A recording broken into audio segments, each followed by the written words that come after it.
Yeah, sorry, that's me. It's all right.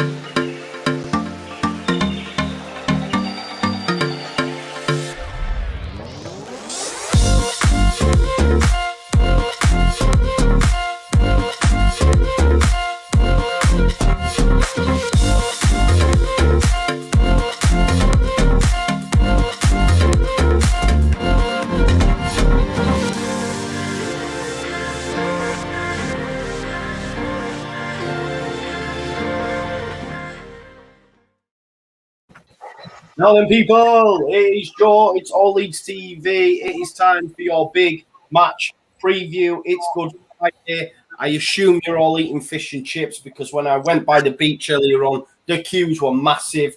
So we have just not bothered getting fish and chips with it being Good Friday because the queues are too long.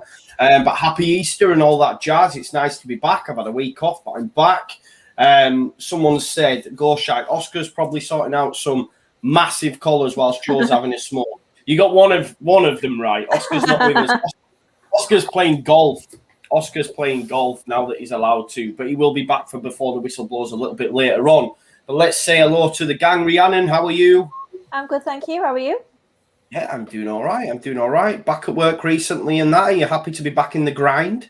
Yeah, it's nice to have a bit of normal routine back, I suppose. It was far too long, 3 months. Oh, I was tearing my hair out almost. Nice to have just some more human interaction and conversation.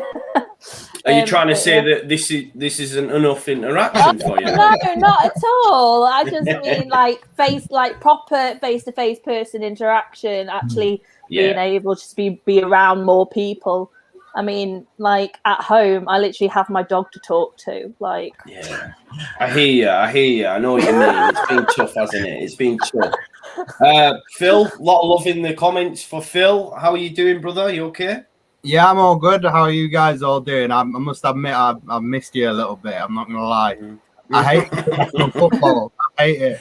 I know. I'm the same, mate. I'm exactly the same. I love international tournaments, but the lead up to it is just rubbish, innit? It's just boring.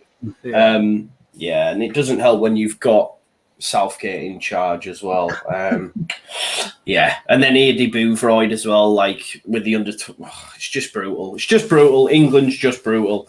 And we've got Charlie making his debut appearance from the Chatting Footy Show. How are you doing, Charlie? All right? I'm good, mate. How are you guys doing? Yeah, good, man. Good. Talk to us about the Chatting Footy Show before we go into the big match preview. Yeah, so I started the channel a few weeks back.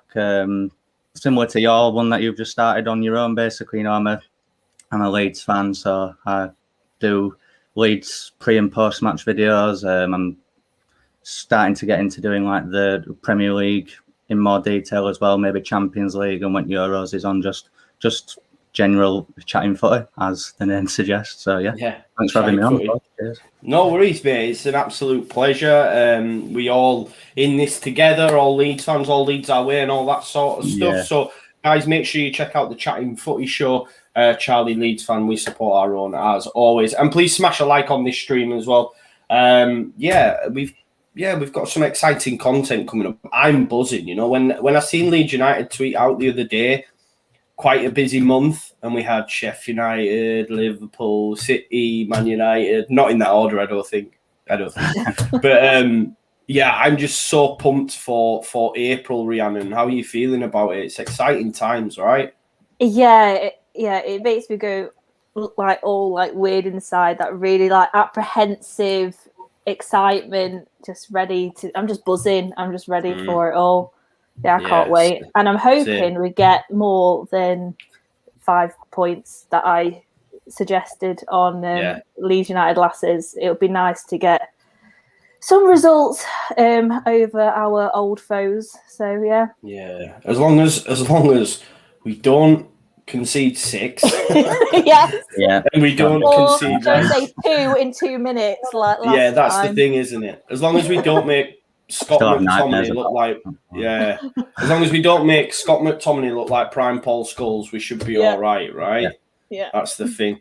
Phil, out of them next 4, I know this is a Sheffield United preview, but just a little bit of chat. Out of them next 4, which are you most looking forward to? It's got to be Scum, hasn't it? Yeah. There's only one answer. Don't get me Yeah. wrong. I'm excited for Liverpool to come to Elland Road for the first time in a long time. I'm excited to go to the Etihad. I think, is that our first trip to the Etihad? It probably will be, won't it? Yeah. Yeah, so I'm excited for those two games because of where those two finished last season. But Man United at Elland Road, especially with what happened earlier this season, even if we just scrape a 1-0, I don't care how we do it. Please just let us win that one game. I'd do pretty much anything for 3 points on that. Yeah. Anything. Pretty much, Pretty much is the caveat, pretty much. Yeah. Put requests in the chat what you would like Phil to do for them 3 points. Mate, Charlie, what? You'd have to be Solskjaer to at me for that, though. Yeah, brilliant. And Charlie, I mean, out of them, which do you think? Take Sheffield United out of it. Let's move Sheffield United because we should win. But out of them 3 games that we talk about, which one are we most likely to win, do you think, in your opinion? Simply from how the season's gone so far, I think if we're going to win any, it's got to be Liverpool for me. I feel like City are just walking this league at the minute, and I feel like that's more of a free hit than the other two. Because for me, regardless of what happens in that game, it isn't going to affect our season. We're safe. There's nothing to worry about there. I feel like Man United, I don't think it'll be a 6-2 again, but I'm a little apprehensive. I'm excited for it, obviously. Yeah. I'm a bit more apprehensive. I feel like Liverpool, if we turn it on like we know that we can do, I feel like we can definitely cause their back four a lot of problems. Yeah, they can be got at that Liverpool side, I do agree, especially without Van Dijk, Gomez, etc. And I think you're right about the Man United thing. I don't think it'll be 6-2, but they're better away from home than they are at home, you know. So it's going to be tough, but we'll wait and see. Big shout out to Chris Kelly as well, who's also sold us out because he's doing some gym work, getting hench, getting new flooring and mirrors in his gym so he can watch himself with his pump on. Yeah, cool. Right, let's get into it though. Sheffield United, then Yorkshire derby time. Do you feel, Rhiannon, it's got a little bit of less of a shine just because Sheffield United are where they are, we're safe? Like, arguably, you'd want it to be, you know, say if we were both in mid-table or something, you know, just it's lost that bit of spice, hasn't it? Whereas in the reverse fixture, it had a little bit about it, I felt, especially with Wilder still being there. Yeah, our second game of the season definitely had a lot of spice to it because obviously we were newly promoted. That they were trying to be as good as last season and kick off well. But I think with the Yorkshire derby, it's always going to have a bit of spice. Doesn't matter if like the shine's off it because they're down there. I've seen Sheffield United play, and even though they've lost a lot of games, they've always been in them. So they've all I think sometimes they've been unlucky. I think they've got some decent players in Berg and Lundstrom, and I think they can cause us problems. And I just hope that Leeds just doesn't see it as, oh, it's just Sheffield United, and we just take a back step and just go in, because if we do, I don't want us to be ran ragged and it just end up being an absolute nightmare. So I hope that we treat them with the right amount of respect and go out and win. Yeah. Phil. Yeah. Being in Leeds. Yeah. A Yorkshireman. Yeah. Is there a lot on it for you, as there might have been in the reverse fixture, or do you think it's lost a bit of the shine? I'm going to hark back to the last time they came to Elland Road, where that was the most I ever wanted to beat Sheffield United at Elland Road. And obviously the one time we lost the one game that I think we really needed to win, obviously Basham scored. Kiko got sent off because he's Kiko Casilla. That's what he does. Ponce Jackson went in net. It was just a horrible, horrible game, and that sort of started us not getting promoted and them getting promoted. So, weirdly enough, at the start of this season, I came up to the Premier League with Leeds thinking what I want us to do is to finish above Sheffield United. I didn't expect them to be near as far down as they were, and I didn't expect us, to be honest, to be as far up as as we were. So I thought we'd finish 12th. I thought they may be just about 13th, 14th. But as the season's progressed, I've actually just changed it to trying to beat their points total from last season, which I think will be a challenge. I just think because of where we are, that there's always that bit of needle. Now that Wilder's not there, that needle's gone. But there's a different kind of needle because it's Heckingbottom. And I think you said on one of the last shows we did, you can guarantee if Heckingbottom is going to get one win in his entire Leeds Sheffield United career, it'd be against us. And I really don't want that to happen. I can't see it happening, fingers crossed, touch wood. But tomorrow's result is so hard to predict because there's scope for us to go out and hammer them 5-0. They've looked so bad. I know it's only one game, but under him, they've looked shocking. I mean, under Wilder, they were losing, but they were losing narrowly most of their games. They didn't get trounced. So there's scope for us to go out and beat them 5-0. There's also scope for us to get a narrow win, or there's scope for Heckingbottom to do the unthinkable. So I have no idea which way it's going to go. Yeah. No, I understand what you're saying. Like, so obviously came in, they got spanked by Leicester 5-0. They got beat by Chelsea in the FA Cup. I know it was only 2-0, but Chelsea battered them. I think the thing is with Chelsea at the minute, they're not scoring a lot of goals. Full stop. It doesn't matter who they're up against, So they're just not scoring a lot. But I'm with you, but I'm a little bit cautious. I'm a little bit nervous just because it is a derby, just because of that Heckingbottom effect. Do you, Charlie? What do you make to Heckingbottom getting the nod at Sheffield United? Like, it's a bit of a wild one, isn't it?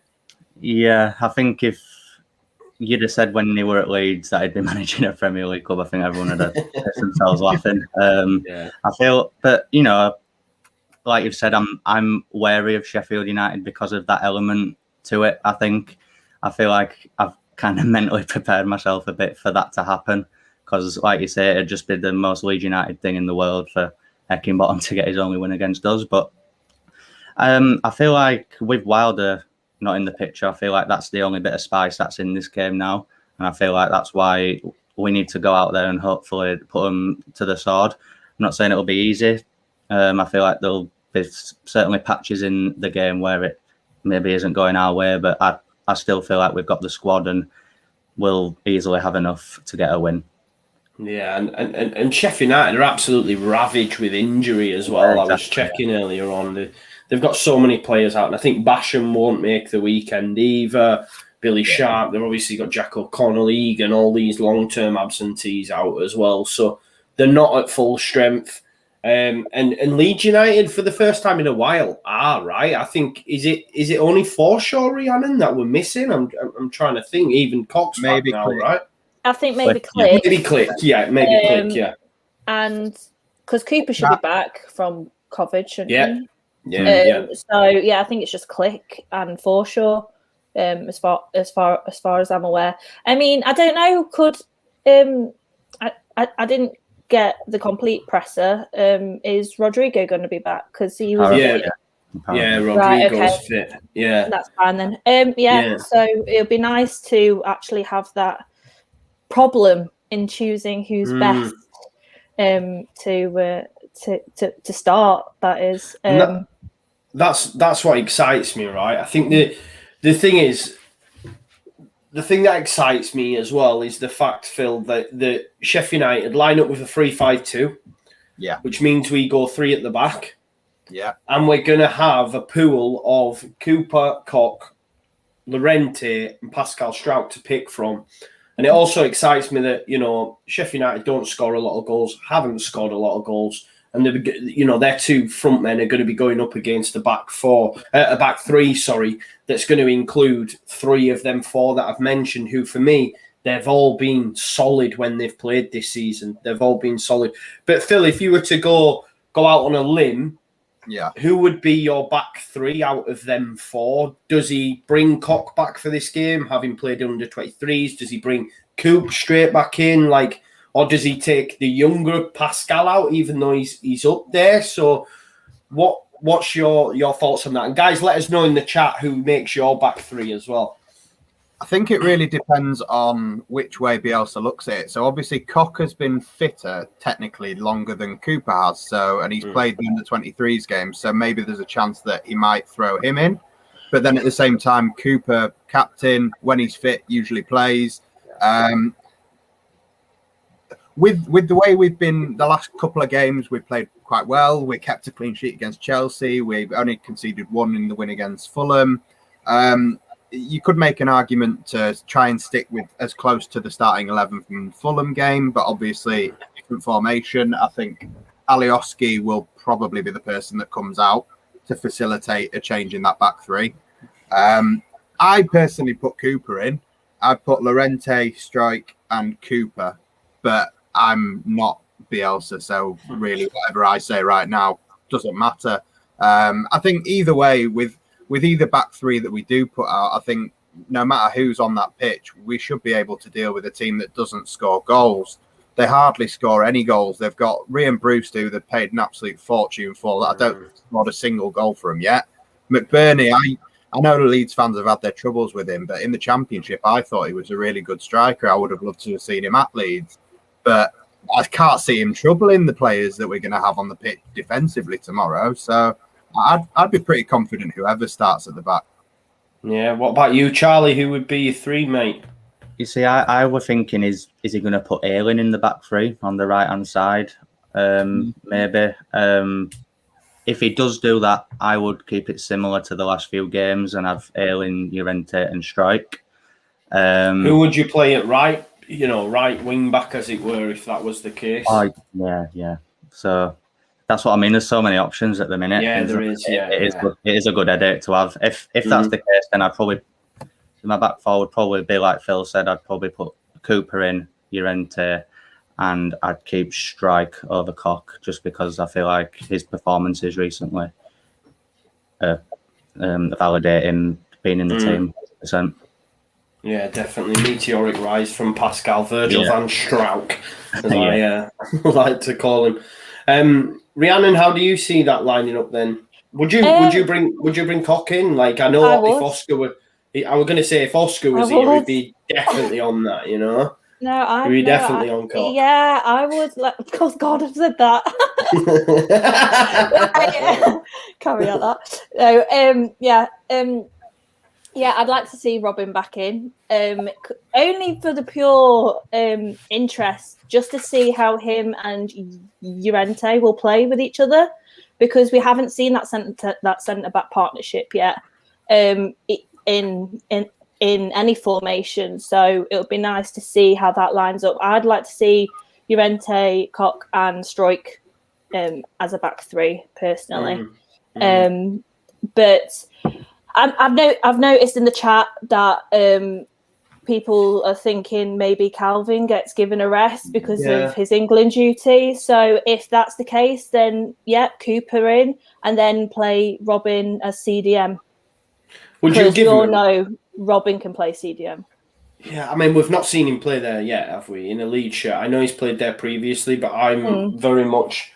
jury's out until I've seen him in a Leeds shirt in that position and expecting. But I know he has played there before. You're right. Played there for Germany as well, I believe. Yeah, he has. Yeah. Would you rest Calvin then, Rhiannon? Would you want to do that? Obviously, I think he played the most minutes of any England player during these three internationals. Would you take him? Personally, no. If he feels fit in himself and he feels up and ready for it, I still play him. If he looks leggy, then bring him off and then put Robin Koch in at CDM. Like we can always have that option. But I'd start Calvin personally. Yeah. That's right, isn't it, Phil? Regardless, he's playing, isn't he? There's a reason that he plays the most. I think for me, the reason that he's played the most minutes for England is because obviously Gareth, he likes him. Southgate really likes him and he wants to see more and more of him to see how he's going to go up against different opposition. And as a Leeds fan, it's exciting, although it's frustrating. It excited me a bit because I was like, this kid is going to start. He's going to start in the Euros, which is a massive thing for me. Quite possibly, yeah. I think it is encouraging if you like England and Calvin playing for England, I don't care if he plays for England or not. I'll watch them when he's playing, but only, obviously when the World Cup's on, I'll watch all of it. But qualifying, if Calvin wasn't playing, I probably wouldn't have cared. But yeah, it's encouraging for him that Southgate has a lot of faith in him, seemingly. I would say, as for Leeds, benching Calvin tomorrow, giving him a rest, nonsense. Stupid suggestion, in my opinion. I just think Leeds are a different team with Calvin Phillips in it than we are without it. He provides different things. He provides so many different aspects to our game that we cannot replicate without him yet. In the summer, if we do buy somebody that does that job when Calvin's not in the team adequately, then by all means rest him. But at this moment in time, it's not a criticism of Pascal Struijk or Robin Koch and say whoever you want to put there. They're not Calvin Phillips. This is a role that he has made his own in the last three seasons, and he's probably one of the only players in this league that could play that position in this team and do it as well as he does, which is why Southgate thinks so highly of him.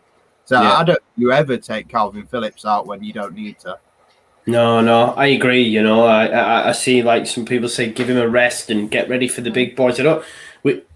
Bielsa isn't that kind of manager either. I don't think he looks at things that way and thinks, oh, we best rest him here because we can afford to rest him here and we'll take our chances in the next few. I don't see it. And I agree with what Paul said. You know, KP is the heartbeat of this Leeds United side. We've seen that when he's taken out of it, we're pretty piss poor. Let's be honest, and that's being kind. In some of the games, we've just been absolutely overrun, and he's pivotal, right, Charlie? And if he's fit, he goes straight in, right? Yeah, 100%. I feel like his performances for England were really good as well. I don't know if any of you watched, but yeah, I thought the stick he were getting online is just ridiculous. I felt like he played really well. He did what was expected of him. As for tomorrow's game, he is definitely starting. Like you've said, if you take him out and you put Pascal in there, he's just a different player. In that position, he's not as good for me. And like Rhiannon said, I feel like if he's fit and he feels he's fit, then he should definitely play. Obviously, if he was a bit tired or if he'd picked up an injury, then obviously, yeah. But no, I'd happily play him. He's vital to the way that we play. And he's the first name on the team sheet, regardless of if he's been with England or not. And Phil, obviously, you mentioned Alioski comes out. What's your lineup then for tomorrow? Do we see? Well, obviously, Dallas to go in at left wing back, KP just in front. Is that what we're expecting? Yeah, I'd say with the wing backs, I would agree with Charlie that if we do need Ayling to play in that back three, he can play in that back three. But Ayling's best position is wide, so I would have Dallas and Ayling on the wider positions. Obviously, Meslier in goal. That's not really something we need to talk about. Llorente, Struijk, Cooper. I've got Dallas and Ayling on the wings. Phillips holding. Then I'm not sure whether he's going to go for Tyler Roberts because Roberts has still been playing consistently and Rodrigo hadn't caught up yet. But the only position that seems to be in question for me is that 10, whether it's Roberts and Rodrigo, because with them playing a back three, even though it's a 3-3-3-1, it will be more of a 3-5-2 that I think we'll put out. So obviously, whoever's playing that 10 role will push up alongside Bamford at times. So it will be more like two up front, even though it's a 3-3-1-3. And then obviously Rafinha and Harrison on the wings, Bamford up front. But I think it's just, do we put Roberts or is Rodrigo ready to go in straight away? I think most people would say on quality they'd want Rodrigo in, but at this moment in time, Roberts has been in the team. Bielsa seems to have faith in him. Some people don't like it, but I think he has been improving steadily and playing quite well at times. He just needs a bit of luck, and if he can get that tomorrow, then realistically, we must. I do want to caveat everything we've said so far in that the times that we have struggled this season, or the games where I've thought we haven't had rhythm, is when we have played this system, the 3-3-1-3. The times that we played three at the back, we have not looked anywhere near as assured as we do when we have a four. So that's even more why we need a player like Calvin. We need not just quality, but people that are also on form. So it wouldn't surprise me to see Bielsa stick with Robert over Rodrigo at the moment tomorrow. Yeah. I'd have to agree with you there, Phil, to be honest. Rhiannon, obviously, whilst Roberts was away, got himself in bother, by all accounts, for playing FIFA with Hal Robson-Kanu and another, which is mad. I assumed it was, like I say, I've been away, I'd assumed he'd gone out of the hotel, but you guys tell me he didn't even do that, which seems a bit mad that he's been sent home. And I think, to be fair, Bielsa's sort of nipped it in the bud in his presser as well and said he's been dealt with, he's not a problem. So I guess, do you expect Roberts to start ahead of Rodrigo? From Bielsa's standpoint, yeah, because Tyler, not yours. Tyler has been consistent. There's nothing really bad that he's actually done over the last couple of games. Like, he's definitely improved, and I know he has potential. But it'll be nice just to see Rodrigo back and see what he can offer up. Even if it means subbing Rodrigo off and then bringing Roberts on, or doing it the other way around, it'll just be nice for them both to get some minutes. But yeah, I'd probably prefer Rodrigo to start and just see how it goes from there. Yeah, I think that's interesting because for me, and I know I might get shot for this, right?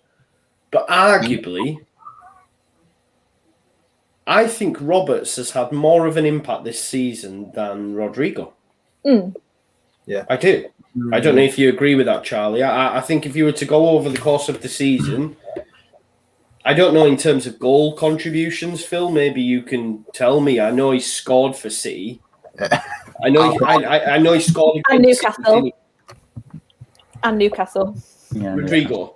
Yeah, he got against Newcastle. So he scored against City, didn't he? Yeah, City and Newcastle, right? Newcastle. So I guess there's two there. I know Roberts hasn't scored, but I know he's been involved in a few as well. So it'd be interesting to see. I know Phil might be able to check that for us.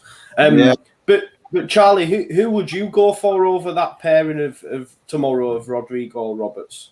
I agree with what Rhiannon just said, actually. I feel like from a Bielsa point of view, I feel like he'll play Tyler Roberts. My personal opinion would be to not do that.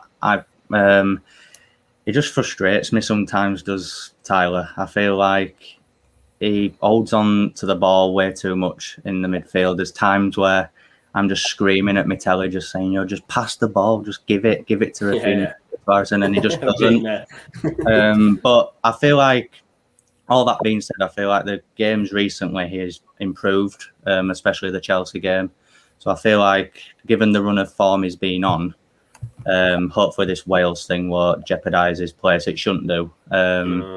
But yeah, I feel like he'll play Tyler Roberts. But if it were up to me, I'd play Rodrigo. Yeah, I think, to be fair, a lot of people in the comments agree as well with you. But yeah, I'm reminded. I've been reminded of the goal as well that he scored against Newcastle, the cross and the header and stuff. Yeah. But yeah, I'm not too sure. I do think he will go with Roberts, 100%. I do. I'd be very surprised to see Rodrigo in there starting, to be honest, because I think from a pressing standpoint as well, Roberts offers us a lot more. No, you don't think, Phil? No, I'm literally looking at it now because I thought the same. The first thing I went for was pressures, but per 90, 26.9% press percentage for Rodrigo, 26.3 for Roberts. So Rodrigo's actually marginally better. So even though everyone was saying he was lazy the last time he was on against Chelsea and whatever, obviously. But there were big gaps there, though. You could see it with your eyes. I think in terms of what they offer statistically, when it comes to passing, goals and shot creation, pretty much everything you would expect from a player in that position, Rodrigo is a hell of a lot further ahead than Roberts. So shot creating actions in particular, you've got on average per 90, 4.32 from Rodrigo, 2.89 from Roberts. I think Chris Kelly happily let me go over his dribbling stats, but I'm not going to. And his ball progression, you can imagine, is also nowhere near as good. But no, I think quality, it's not something that any of us are ever actually going to bother debating. Rodrigo's clearly a better player. He's senior 100%. International. I mean, Tyler Roberts is arguably a senior international apart from this week. But he's young, and realistically, Rodrigo, yes, he's a better player, but is he 100% fit? Has he caught up to the level that Bielsa wants him to be at? And it would Bielsa judge him to be in form, like he clearly does judge that Roberts is.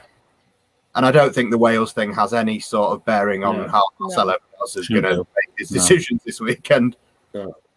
No, definitely not. And I think, we've already seen that. You could argue, one criticism of Bielsa is the way that the Kiko situation was handled, but he was very much, he's been dealt with, he's been disciplined.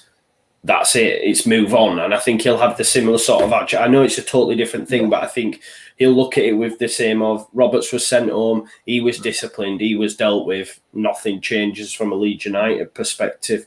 I am quite surprised just to see how big the difference was in terms of, chance, shot creation, actions, or whatever you said. Check me out, trying to do stats. I can't even say them. But I think he will go with Roberts personally. That would be my thought process. So Rhiannon, tomorrow, it's 3:00 kickoff. Obviously, what do you expect? How do you expect the game to go? Are we expecting? Do you expect an easy win? Should we be going into this full of confidence, thinking we can put 4-5 past this Sheffield United side? I'll never write Leeds off for doing that.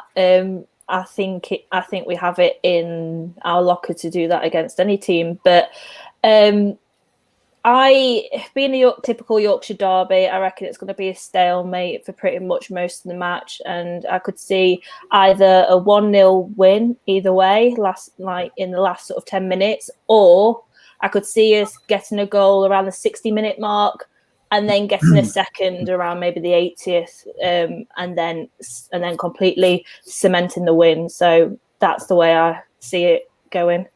Yeah. What about you, Charlie? How's it going to pan out for you, mate? Yeah, I feel like with any Leeds game, I feel like the first goal is always key. I feel like if we can get an early goal within the first 10, 15 minutes, I feel like it could turn into a 3-4, maybe even 5-0 game. But I feel like I said, there's still that added bit of spice with Heckingbottom and everything. I feel like that could play a part as well. It'll be cagey. It always is. There'll be some moments where you're on edge of your seat, like there always is. But I feel like I said, if we score early, it could be a bit of a hammering.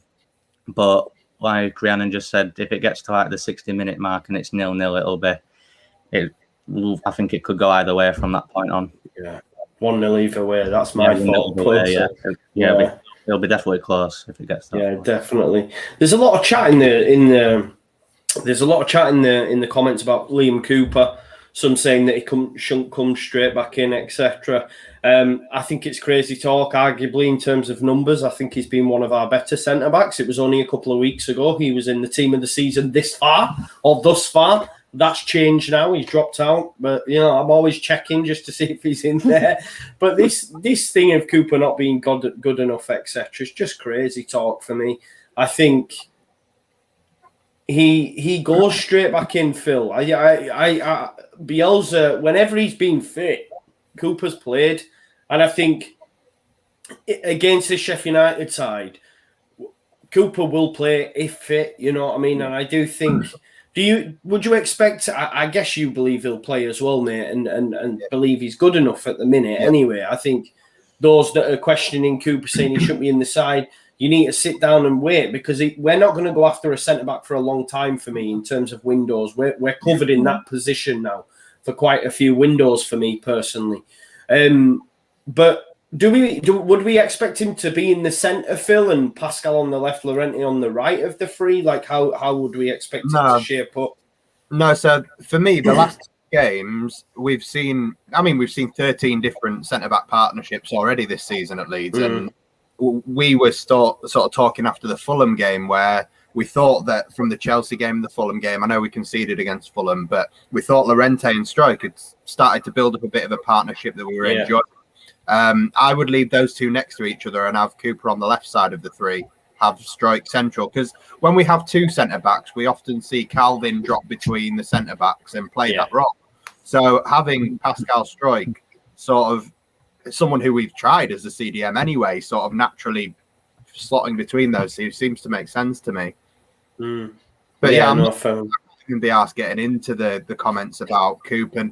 If Cooper plays for Leeds United again, I'm not going to support him. Fine, don't support him. He doesn't. Who said that? There was someone in there that I was just like, what is the point? Why? Honestly, statistically, he's our best centre-back this season. You can have your opinion and not like him, but he's our captain. Yeah. He got us promoted, and he's played extremely well this season in comparison to what anybody would have thought he was going to do. He's had a fantastic season. He has his issues with his fitness every season. He's going to miss games. Yeah. When he misses games, I'm actually at the point now where I'm like, well, great, it gives opportunities for Pascal Struijk.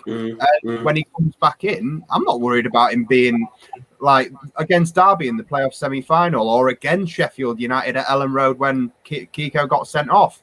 I'm not worried about Cooper doing those things anymore. I know people say that he still has a Cooper moment in him. Well, where's it been? Because it hasn't been anywhere. When was the last one? Yeah.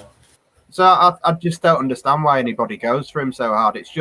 It's an agenda-driven motive that people just like to keep going on. So, by all means, do it. But who are you helping?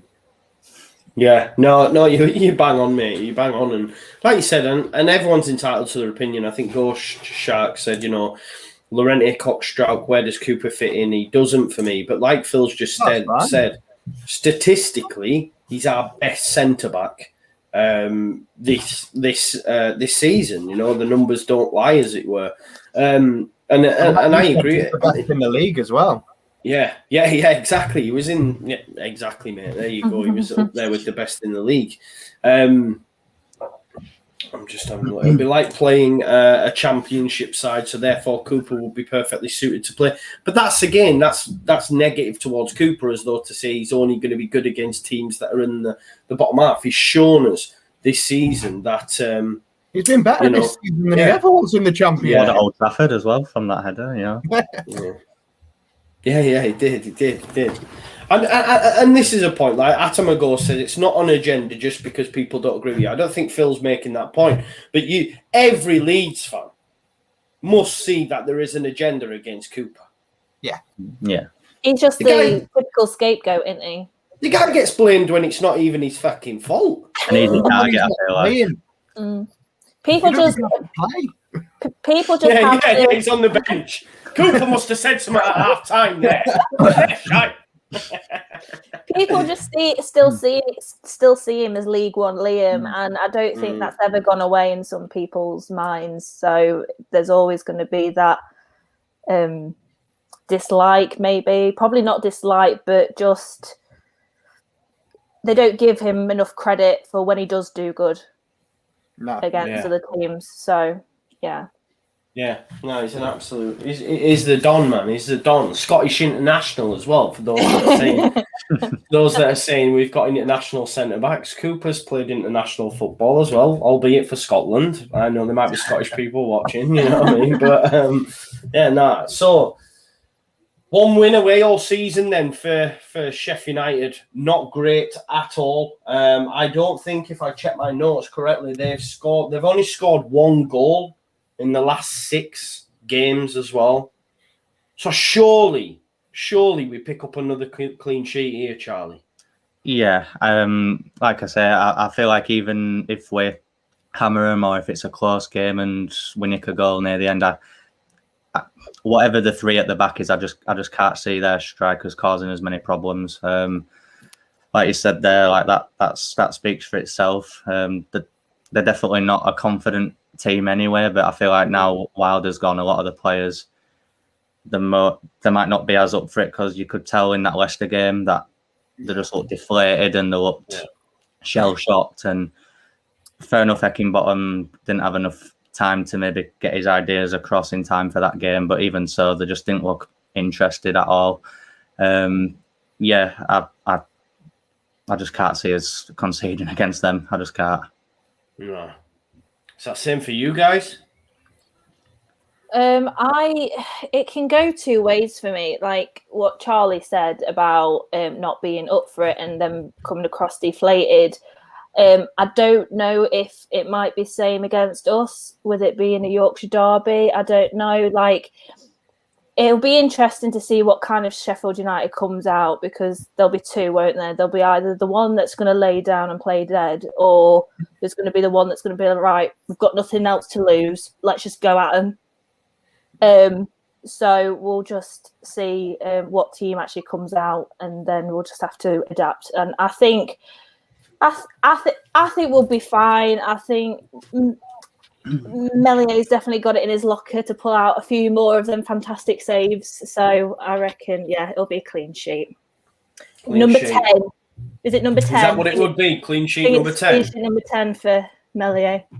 That's got to be up there with newly promoted sides, hasn't it, Phil? Yeah. Yeah, I mean, I'm going to pick up on something Charlie said earlier, which I think he made a really good point, was not just whoever gets the first goal, which is always really important in our games, but the timing of that first goal. So if we do have to wait like we did against them at Bramall Lane earlier in the season till the 90th minute and we nick it 1-0, then that's great. But if a goal goes in early, if they score early, they shut up shop, and then it does become like a championship game again, and we do have to try and break down a really stubborn defence. But breaking down that defence now in comparison to a few weeks, months, or even last season, like, it is a different task. I don't think it's as difficult as perhaps Wolves, like when they've done it to us, or West Ham when they've done it and beaten us twice. Like, I just don't see that being that big of an issue. But if we do score early, there is scope for us to go and bag a few.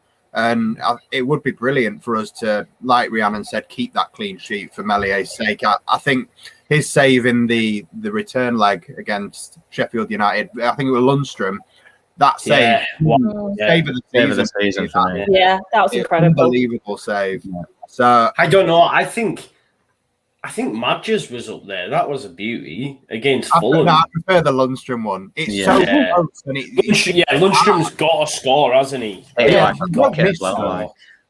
a great save. So a clean sheet tomorrow and at least one goal. I'm saying Bamford just because the stats all point to it every time he. Talk to me about that stat, mate. Talk to us about that stat. Yeah, so there's only one time this season that he's scored and assisted in one game and then not scored in the next. And he's in his entire Leeds career, he's scored and assisted in the same game on 4 occasions. He's always followed those up with either a goal and an assist in the next game. He's a streaky player. We all know that. He'll go through patches where he won't score, he won't assist, he won't do anything. But then, like, if you look at his stats and you look game by game, you'll find that he'll go like, he went through a spell at the start of the season where I think he got like 5 goals and 3 assists in 3 or 4 games. Then he went 6 games without a goal. And then it just seems to happen in blobs on his record. And I think we're entering another blob where hopefully tomorrow he's going to score and then bring on Man United and we'll get a Paddy Bamford hat-trick and everyone will be fine. Oh, I'd love that. That would be it. It'd be statue time for Bamford if that happened. Definitely. Look, there's not really much more we can talk about in this fixture, really. Is there anyone? I know, Rhiannon, you touched on a couple earlier, but this Sheffield United side, bar a couple, are not really Premier League level, and I mean that with the best intention. You could arguably say you take Bielsa out of this squad, and I've always said it. There's some players in here that wouldn't be doing nowhere near or wouldn't have had nowhere near the career they have had Bielsa not come to this football club. That's just my opinion. You don't have to agree, but you could arguably say take Bielsa out of the equation, then it's a totally different outlook with a different manager. And I think Sheffield United are symptomatic of that a little bit, that some of their players aren't really that great. And Chris Wilder got such a tune out of them. And obviously it went tits up. He tried to resign a couple of times, which has left a bad taste with some of the fans. And he seemed to have down tools. He said they needed a change. They've got this change. I don't think Heckingbottom's the right man, etc. He'll just be holding the fort till they go down. But is there anyone from their team that you are really wary of tomorrow? I was going to say but Sander Berg, if anything, but someone in the comments has said that he might be out. So he's injured. So then no one. I get it. literally Sanderberg was literally like the only one that I'd probably poach. You know, at end of the season, I'd probably poach him to join Leeds ranks. But yeah, apart from that, Well, this is the thing, as you know. Well, as Phil knows, I normally on the Just Joe show, he's doing a joint. He's doing a joint 11 with nobody can make that. This is the point. So I decided not to do it because I thought it would literally just be Leeds 11. It'd be a pointless video. Yeah, it would have just been a pointless. No, it'd have been pointless, bro. Just like I don't know. Is that because of everything I said last time? No, I just felt like, well, it's pointless. Pal not want to do it. No, but I just didn't think because it would be just a Leeds 11, surely. Well, yeah, you of know? course it would. They're awful. Yeah, they're not good. What about you, Charlie? Anyone at all? Brewster? I feel like if he plays, then yeah, just because I feel like out of the strikers, in terms of quality, I feel like he's the best one. But like Rhiannon said, I feel like there's no one really. I feel like maybe Lundstrom at a push in midfield. But apart from that, I'm not wary of anybody in that team really. No. And Phil, you've probably had a look at Sanderberg at the on your transfer show. Is it someone that you would take? It does he if he isn't playing, would you take him at the end of the season? No. No. No, we've done I don't know if people have watched. We've done the CDM episode, and you know we did his stats in comparison to everybody across the top 5 leagues in Europe, and he came out quite far down the list for me. I think he was in the bottom 5. So there was a lot of younger, fitter, better suited players that would have been much higher up my list than Sanderberg. I can see why people would say it, possibly because we're Leeds fans. We watch the Premier League. We watch Match of the Day. We watch all of these different things on our league. So some of the players that we were looking at, maybe you haven't had enough exposure to them. But if you watch the highlights reel of Boubakary Samare or Tyler Adams at Leipzig, I know doing business with Leipzig isn't easy at the moment because of the JKA thing. There's so many players on that list where you can't watch a highlight reel of them, watch a highlight reel of Sanderberger and get excited. I just don't think you can. Samare's a beast, mate. Samare's the one I've always said I wanted, even before we actually started the transfer shows. I said to you, like, put him on the poster for the whole show, mate. Let's get him. He's fantastic. So no, don't get Sanderberger. I can understand why people think he's good. But he's been linked with Spurs, hasn't he? As well, Sanderberger, I've heard. Been linked with Spurs. Really? Arsenal. Yeah, apparently. I think he'll stay in the Premier League. He is Premier League quality, but he's just. It's our system, it's our position, and doing that for Sheffield United doesn't constitute doing what Calvin Phillips does for Leeds. Clearly, because look where you are in the table. Definitely not. No.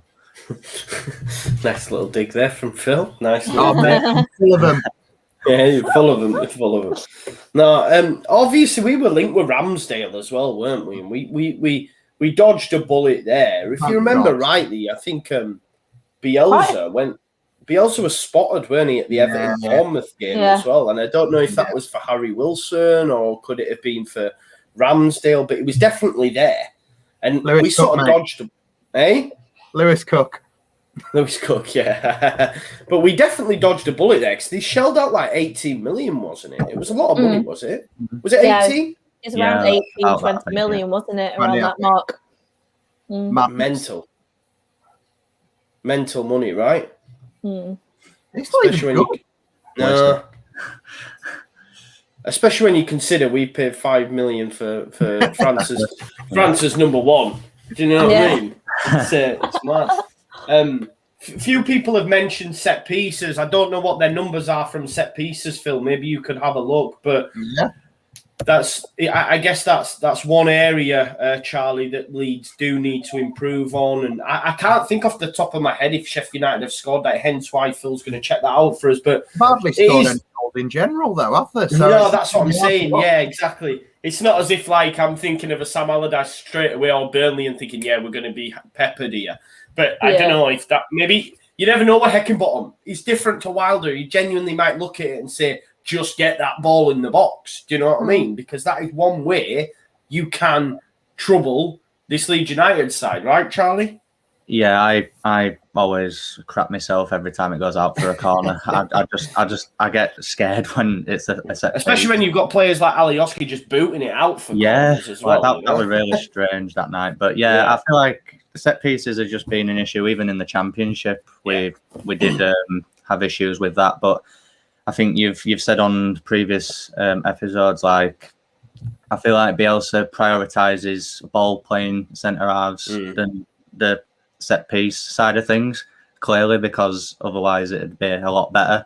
I feel like the Chelsea game should have given us really big confidence to keep a clean sheet against a side like that. From set pieces, I'd say from set pieces we're fairly sound against Chelsea as well. But I feel like that whoever Leeds play, that's always a bit of a shaky point in game when they get a set piece. Definitely. And that's another reason I don't want Ayling on the right of a back three, because it means he's closer in the box. But Rhiannon, concerned from set pieces, or do you think we'll be all right? And maybe with the back three, it gives us more bodies in there as well, possibly from set pieces than normal, you know? Yeah, like Charlie said, set pieces scare me. Like, every time a corner goes out, I'm just like hands in head like this, like praying that we survive it. But I think we've done better with set pieces, with Struijk in the back as centre back. Yeah. I mean, we've done well in regards to conceding goals as well with Struijk in at centre back. So I definitely see him being in there. And three, I think with that extra body probably will really help, and hopefully Llorente won't do anything silly with his head and just uses his feet instead. Leave the heading to Pascal, and then what if it's like 6 foot in the air? Are we expecting him to bicycle kick it out as opposed to heading it? well, when he last did that, it hit the crossbar, didn't it? So, oh my god! Alioski kicking it out for a corner, I suppose. Yeah, true, man. True. Yeah, he didn't. It's been a mad few days for Gianni, hasn't it? To be fair. But Phil, have you had time to have a look at the stats, bro? I can't get anything on how many goals they've scored from corners this season, but McGoldrick's obviously scored 6 for him in the league this season, which is more than he's ever scored in his life. They've got Ollie McBurney is basically the only aerial threat that isn't injured, and we've already seen him. I know it's in the Championship, but we saw him cause problems for Cooper back in the day. I think, like Rhiannon said, from corners, it's going to be a case of Sanderberger's pretty tall, McBurney's pretty tall. We need to see Llorente not give away a penalty, because he's been looking like he's going to at corners for a little while now for me. So I think we need to be careful at conceding set pieces and managing them that way. But indirect play as well, it's going to be, I think Cooper will probably be the person that man marks McBurney, I imagine. And because I don't know, actually, Struijk could have a good go at him aerially, but he is one of the better headers of a ball in the league, actually, to be honest. McBurney is a striker, but it's not really done them heads it anywhere outside of the goal. That's it hasn't done them any good, though, has it? So it doesn't really make a difference, mate. I think set pieces, if that's the way Paul Heckingbottom wants to go about it, okay, well done. You've done your research. You know, we're not great from set pieces, but I still think over 90 minutes, and the ball isn't going to be constantly at the corner flag for 90 minutes, no matter how hard you try. You're not going to be able to resist everything that Bielsa and the players and the system is going to provide. And I think Wilder had an answer for that. We saw that at times. As much as I didn't like the man, he's a very good coach, and he did a really good job with them. And I think if he would have stayed, I would have backed him to come back up. But 100%. Paul Heckingbottom and tactically astute are not the 4 words that I associate to going together that often. No, I agree. We've got to win. We have got to win this game. It is, honestly, like, we have to pick up 3 points. It's not a must. Like, if we were to lose, it is what it is. We're okay. We're safe. All that sort of jazz. Yeah. I think everybody agrees with that. We went through a stage where people were like saying, "Oh, if we don't win," like 4 games ago. Remember, I said, yeah. We're not on 40 now it's like, yeah, that magic number that everyone speaks about. But yeah, I think we've got to win it. I just want this game out of the way, and normally it'd be better because we beat Ellen Road. There'd be something in it, but because of Sheffield, even if we were still at Ellen Road, it'd be more enjoyable because it's like you can rub it in the face in person, in the chat, like in the ground. You know, you're going down, etc. Whereas at home, it's lost all spice for me. It's like it's just a game now, you know, which is a little bit disappointing because that was one thing I looked forward to was Yorkshire derbies back in the Premier League, you know. But we're not going to get that because they're going to go down. So it is what it is. But it's nice to be the number 1 team in Yorkshire again, as in statistics. We always were. We always were. No, exactly. We always were. But people used to, but you're not in the Premier League, and you'd have Hull or whatever if they're even Yorkshire. But you know what I mean. But yeah, it's we've got to win. I think it will be comfortable, but I still think the scoreline will be tight for me. I am going to go 1-0 Paddy Bamford. Charlie, what's your score prediction, my man? I'm going to go 3-0. I think it could be a case of I hope we get an early goal. First 10-15 minutes would be great. And then hopefully kick on. I'm not saying it's going to be as comfortable as what a 3-0 sounds like. Yeah. I don't think it'll be that way at all. But like you say, I just don't think they've got that much to offer. And I feel like we just have way too much. So, yeah, 3-0 for me. Yeah, it'd be nice to see sort of like a West Brom kind of demolition job. Yeah. It would be nice, wouldn't it? Phil, score prediction, brother? If I had to go for anything, I'd say you took the words out of my mouth. 1-0 Paddy Bamford goal. But I also think there is a chance Charlie could be right, and it ends up being, if we get that early goal. It could be a procession, it could be 5. But if I had to go anything, I'd go 1-0 Bamford to score. Yeah. I do think it is key scoring early. If we score early, normally we can tell out within 10-15 minutes whether Leeds United are up for it and are going to show up. Rhiannon, I'm going to go 2-0 Leeds. Either a Bamford brace or Bamford and Rafinha. Okay. I think the one key thing based on all the scorelines, if you're a betting person, put Patrick Bamford to score because I think it's going to happen. Yeah. I'm going to put my bet on again. 1-0 Paddy Bamford, I think. That's what it's going to be. But I hope, like Charlie says, I hope it's an absolute rout. Lewis, we can see your comments. It's boring. Stop doing it. It's boring. His Cooper agenda is just boring now. Yeah. I think he's got, I don't know who his picture is. I'm not sure. Is it Bamford that? I don't know. No, it's not. It's Jesse from Breaking Bad. I've got a bit of respect for you there with that picture, but then when the Cooper out stuff, I don't know. Right, okay, that's us for time. We've got Before the Whistle Blows tonight at 8:00. So join us back for that. We've got Harl and the rest of the gang. I said Harl is a Sheffield United fan. He's brilliant. He's funny. So, yeah, he'll be there and a few others. Obviously, tomorrow we'll have lineups, big match preview. We'll also have live post-match with the phone-in. Let's, fingers crossed, make sure we actually get some people phoning in this time. We were so excited for it. And we got we got Chris Kelly, which is great. But I'm not dissing Chris Kelly. I'm just meaning we've had him on before. So we need to get some new people on. And we had Phil's man who came on as well, didn't he? And mentioned the 0.5 straight off the bat. So I didn't even pay him. Oh, yeah, exactly. So, yeah, guys, members, remember you can become a member, so please do. And tomorrow, Don Level members after the game will be able to join us on the post-match chat. Then we'll have player ratings and all that jazz. So just keep it locked as per. Rhiannon, do you want to leave us with anything? You got anything to add or anything to say about it? All right? No?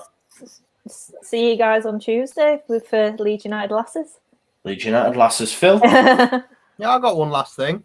If Sheffield United beat us 16-0 tomorrow, they go level with us on goal difference, but they'll still be bottom of the table. Nice. Great start. I'm a stat man. And Charlie, again, just tell everyone where you're from, what you're up to, and all that jazz. Yeah, so as I said at the beginning, I've just started my channel a few weeks back. I've actually got a pre-match video up in a few, well, now actually. So go check that out. And then I'll be doing a post-match one for tomorrow. And yeah, just the same old stuff that I'll be hopefully getting done every week. Premier League, score predictions, previews, reactions, stuff like that. So yeah. All the good stuff, brother. All the good stuff. Cheers. All the good stuff over on the Chatting Footy Show. Make sure you check him out. It's on Twitter. It's on YouTube, Chatting Footy Show. His Sheffield United preview has just gone live right now, 7 o'clock. So go on over, you'll be able to watch that. Make sure you subscribe and leave the comments for Charlie. All Leeds our way and all that jazz. And that's it. Keep it locked to All Leeds TV and join us at 8 o'clock for Before the Whistle Blows, where Oscar will be back from his golf trip. And I'm assuming he'll have a massive collar on if he's been playing golf. You know what I mean? He might have one of them shumpers on, a shirt jumper combo. He might have a shumper. I'm assuming he'll have a shumper. So join us back at 8 to see if Oscar's he'll have a sweater vest on. Yeah. Hey, funny times. Thank you very much. See you all tomorrow, tonight, and everything. Have a nice Easter. Peace. Bye.